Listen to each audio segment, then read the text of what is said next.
my beloved Boss Mike, Severa. Oo, eto, si Attorney Enzo naman. Eto na ha, dito tayo mag-umpisa. Dilawan, loyalista, pinklawan, aktivista, Shane Puwersa. Prayer ba yan? For transparency? Pakinggan nyo mga kababayan ko. Si Attorney Enzo. Pasok. Naglabas ng statement ang Kingdom of Jesus Christ ni Kibuloy. Makikiisa daw sila sa national prayer for anong prayer ba yan? For transparency. Ang nananawagan ng national prayer for transparency, Iglesia ni Cristo. So makikiisa daw ang KOJC. Ang JIL malamang makikiisa rin. Ano bang plano ng mga sekta ng relihiyon na to? Mukhang desperado na sila. Unang-una, si Kibuloy wala nang pag-asang ma-release kasi denied yung petition for bail niya. Correct. Posible pa siyang ma-extradite sa US. Correct. Si Villanueva, si Joel Villanueva, anak ni Eddie Villanueva, founder ng JIL, sigurado na makukulong. At ang Iglesia ni Cristo, yung mga kaibigan nila, kaalyado nilang senador, tinatamaan ng mga investigasyon. So gusto nilang pigilan itong mga investigasyon sa anomalya sa flood control. Kaya siguro magrarally sila. Bakit 3 araw? Parang gagayahin daw nila yung EDSA People Power. Baka nagsusugal sila na baka mag-develop ito sa another EDSA. Yan ba ang plano nila? Attorney, nagbabaka sakali lang sila. Baka naman kayahin na nila kasi ilang beses na ba? Ilang beses na attempt na, ha? Kasi nung nanawagan si Cardinal Sin, 1 beses lang, ang tao dagsaan. Kaso ngayon ang simbahang Katoliko, Kuwera, alis muna kayo. Tanggalin muna natin to. Katoliko ang pinag-uusapan dito. Beep beep. Sorry sa masasagasaan ko. Kung masagasaan ko man kayo, sorry na lang hindi ko sinasadya ito. Kaya ngayon pa lang, pwede ba tumabi muna kayo? Eto mga kababayan ko. Ang Katoliko na nawagan na kailanman mga kababayan, manuri muna bago maniwala sa iba. Sa mga dinadala sa hindi tamang venue, yung kanilang aligasyon, binibintang na maaaring makapagpalito, makapagpandugas sa mamayang Pilipino. Tama, mga kababayan, tama? Di ba? Yun ang sabi. Ang sabi ng mga Katoliko. Pero, wag nating ismulin. Ang mga Katoliko na sinasabi nyo. Kahit man meron kayong pintas, sa Katoliko okay lang yan. Tatanggapin natin yan. Kasi Katoliko rin naman ako. Pero tandaan ninyo, na kapag ang Katoliko nanawagan, sure ball, tiyak, kung ano man yung panawagan. Mga kababayan ko, yung panawagan ni Cardinal Sin 2 beses, walang paltos. EDSA 1, EDSA 2. Nakamatayan niya na, pero wala pa rin nakakabura. Tama? Nakamatayan na mga kababayan ni Cardinal Sin yung kanyang record na tumawag sa sambayanang Pilipino na mag-iisa para magpababa, magkaroon ng prayer, rally, para mapatalsik ang mga namumuno. Abay nagawa Ang tanong ko, ilang beses na bang nanawagan ng KOJC? Ang iglesia, ilang beses na ba kayo? Nung panahon ni Erap, kasama nyo ako. Pero nung sa Luneta, amuyong na lang ako. Ngayon, nandito na lang ako sa studio. Bahala kayo sa buhay nyo. Abay kasama nyo, GIL, KOGC. Sino ba mga leader nito? Yung founder ng GIL, yung anak, inaakusahan ng darambong ng kwarta laki. So, ibig ba sabihin, kampihan natin yung magnanakaw talaga? Yung KOGC, kasama nyo rin. Ano kaso? Yung mutyot ng mga kabataang babae. Hindi ko naman sinasabing kinukonsinti nyo, Pero bakit kayo humahalo, sumasama rito? Hindi ba mga kababayan ko, kapag sumama ka sa manyakis,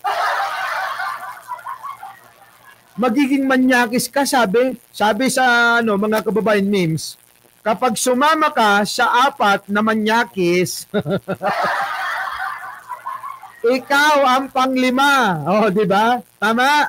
Kapag sumama ka sa 4 na magnanakaw, ikaw na yung pang-5 magnanakaw. Pag sumama ka sa isang pogi, pag sumama ka sa isang pogi tulad ni Mike Cervera, magiging pogi ka. Sample, tignan nyo, sumama si Jake Magnus sa akin. Naging pogi sa paningin ni Mima. Grabe. Di ba? Di ba? Uy, grabe. Oh, kaya kayo, yan, dito lang kayo. Pag dito kayo, mga pogi tayo lahat. Oh. Pag dito kayo, maganda kayo lahat. Diba no? So, ito na mga kababayan ko. Grabe yan, ano? Oh, balik natin. Oh. Oy, nasa na? Add, oh. Ulit. Oh. Naglabas ng statement ang Kingdom of Jesus Christ ni Kibuloy, makikiisa daw sila sa national prayer for anong prayer ba yan? For transparency. Sabi daw yun. Sabi daw hindi daw sasama si Sarah. So ibig sabihin, ibang prayer ang gusto ni Sarah. Diba? Ibang prayer yung gusto ni Sarah kaya hindi siya sumama. Ang nananawagan ng national prayer for transparency ay Iglesia ni Cristo. So makikiisa daw ang KOJC. Ang JIL malamang makikiisa rin. So sama-sama na kayong 3. Talagang pinagitnaan nyo pa si Kibuloy, ano? Tingnan nyo mga kababayan ko, talagang pinagitnaan pa nila si Kibuloy. Kayo ba mga kababayan naniniwala kayo na si Kibuloy walang kasalanan?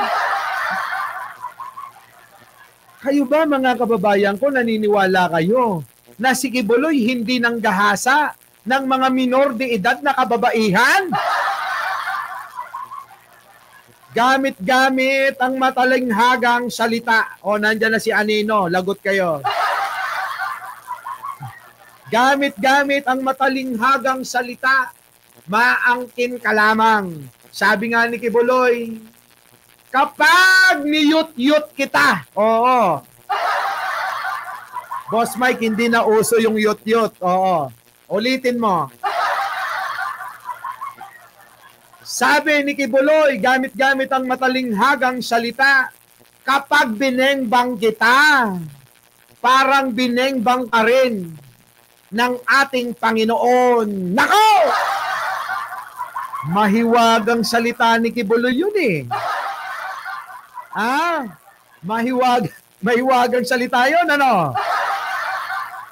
Biruin ninyo mga kababayan ko, kapag binengbang daw, kapag binengbang daw, yung mga minor de edad na kababaihan ni Kibuloy, yun daw parang binengbang din daw sila ni bro. Siyempre mga kababayan ko, kapag ganong salitaan, basta dyan sa bandang Mindanao, maraming nauuto yan. Ako'y nagtataka talaga. Sa totoo lang, ako'y nagtataka. Di ba meron dun yung kalbo na ganun din ang tema? At meron din yung isang punggok din na nakakulong na dahil kay Risa. Kinulong na yan, di ba? Senior Aguila. Biruin ninyo mga kababayan, nakagawa sila ng sarili nilang bansa. Etong sila Senior Aguila na pinaniniwalaan nila na siya daw yung Diyos na tunay. Porke basing laki lang ni ninyo, Diyos na tawag nyo. Porke ba si Kibuloy, mga kababayan ko? May naman na. May paganong-ganon, pinaniwalaan nyo na Diyos to. Kaya sabi ni Kibuloy, ako ang daan. walang sino mang makakarating sa Ama kung hindi sa pamamagitan ko lamang. Kung gusto mong mapadali na makarating ka sa Ama, magpayot-yot ka muna. Grabe, no? Grabe sila. Oh, di ba? Ibang klase. Matindi, mga kababayan ko. Oo. Oh, di ba, no? Si ano naman, si Ka Eduardo, parang hindi naman nagsasalita. Para bang bibihira niyong marinig yung boses, ano? Ni Ka Eduardo Manalo. Bakit ba hindi ka namin naririnig? Hindi naman siguro pipi, ano? Pero eto si Eddie Villanueva. Eto yung konsentidor na ama. Biruin ninyo, mga kababayan ko, abay, ayan na nga tinuturo na nagnakaw daw ng kwarta na limpak-limpak na salapi yung anak niya, na mayroong jowa na bata. Mukhang idol yata ako. Uy, wala namang problema yun. Kung yung anak niya si Joel Villanueva, may jowa na bata. Ang problema, kung may asawa ka tapos kumakabit ka sa iba, yun ang masama. Di ba? Baka naman siguro, hiwalay na sila ng tunay niyang asawa. Kaya, piling Mike Cervera na. Nagpipiling Mike Cervera na. Grabe, no? Mga kababayan ko, eto na! Mag-like muna ngayon. Wala pa siya kalahati yung like ko. Para ganahan naman ako. Ha? Wala, idol ka. Idol ka. Eto na. Oh. Ano bang plano ng mga sekta ng relihiyon na to? Mukhang desperado na sila. Ala ka, desperado na daw kayo, sabi ni Attorney Enzo, Attorney, bago mo tanungin tong tatlo, baka naman mamaya nagagamit lang sila. Tanungin mo kaya si Sara Duterte, si Panelo, si panot na si Vic Rodriguez, si panot na si Marcoleta, si kalnot na si Magalong, di ba? Si panot na si Harry Roque, si panot na si Kiko Barzaga. Putik na yan. Antindi ang kalaban ni Manong Bongbong. Lahat, mga kababayan, panot! Grabe, no? Grabe. Oo. Kontra kay Pangulo na buong-buo pa yung buhok neto. Buti na lang na kukulayan, ano? Lahat ng mga katunggali ni Manong Bongbong, puro grupo ng panot! Grabe, tindi, mga kababayan. Oo, live na live to. Black Spider, kanina pa, no? Share nyo na. Oo. Sa mga hindi pa nakakapag-share, nakakapag-like para maging masaya yung inyong mga kakilala na mga loyalista, mga pinglawan-delawan. Oo, sama nyo na rin yung mga aktivista na sumusuporta kay Pangulo. Share nyo na. Kung gusto nyo naman mang-asar, share nyo na doon sa kumare ninyo na mga DDS. Oo! Sigurado, bukas isusoli na yung kandila nyo. Ito na. Unang-una, si Kibuloy wala nang pag-asang ma-release kasi denied yung petition for bail niya. Posible pa siyang ma-extradite sa US.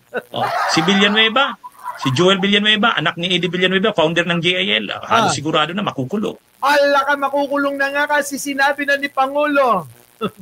Joel Villanueva, hindi mo na makakasama yung chika bebe mo. Ay, delikado. Paskong-Pasko, malamig to. Bahala ka nang mag-isip, pero alam mo, payo ko lang sa'yo. Payo ko lang naman.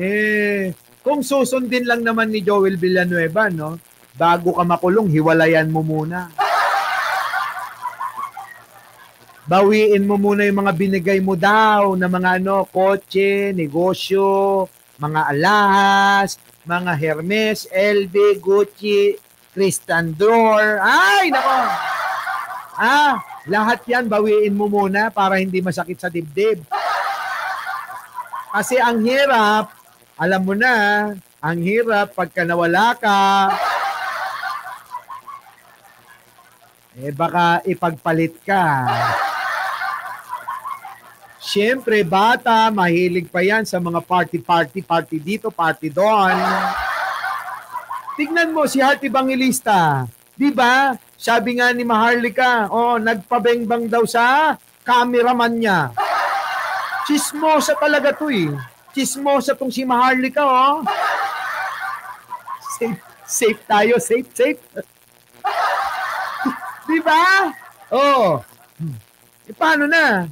Doble-doble sakit ng kalooban ng mararamdaman mo habang nakakulong ka. Kaya kung ako sa'yo, talaga, sundin mo na yung sinasabi ko bago mahuli pa ang lahat, ha? Ito na. At ang Iglesia ni Cristo, yung mga kaibigan nila, kaalyado nilang senador, tinatamaan ng mga investigasyon. So, gusto nilang pigilan itong mga investigasyon sa anomalya sa flood control. Nako. Kaya siguro magrarally sila. Kaya nga, pinipigilan nyo daw yung mga anomalyang mabubuking na.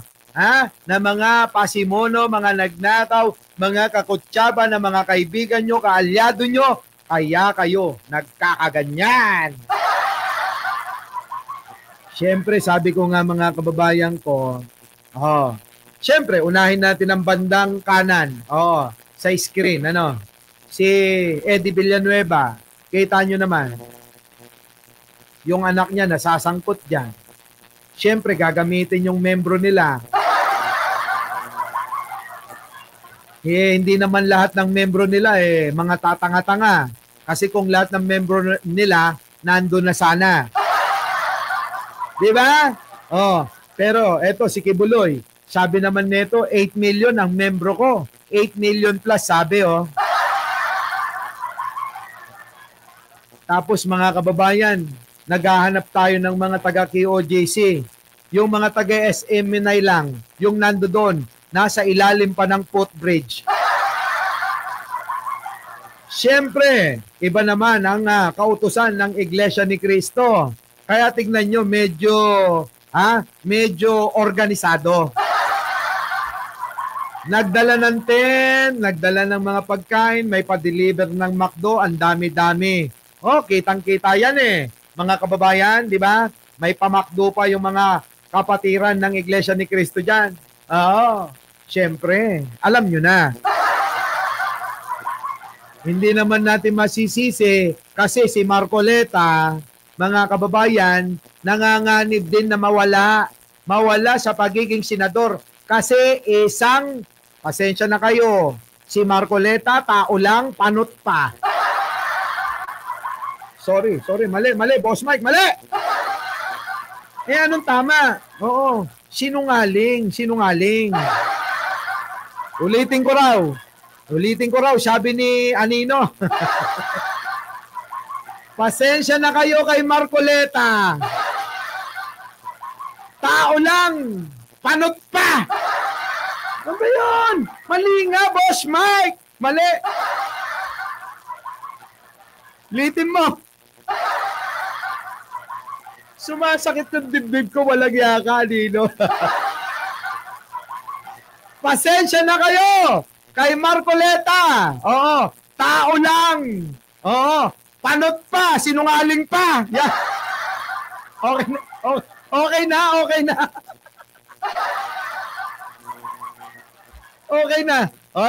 Okay na. Ayop, mga kababayan ko. Mag-like naman kayo. Siyempre, alangan naman na hindi suportahan, di ba, nila Leonora Brown. So, kailangan din ng kanilang suporta. Kasi nga, siya mismo naglaglag sa sarili niya. Mas masahol pa kung biglang nasa hearing, nalaglag yung kanyang piluka. Sa totoo lang. Sa totoo lang. Mas nanaisin niya pa na habang naghihiring, habang inaaway niya si Ping Lacson, biglang nalaglag yung piluka. Kung biglang napakamot bigla, di ba? Parang mas gugustuhin niya pa yung kaysa itong issue niya ngayon na pagsisinungaling. Nagsinungaling sa pamamagitan ng kanyang salin.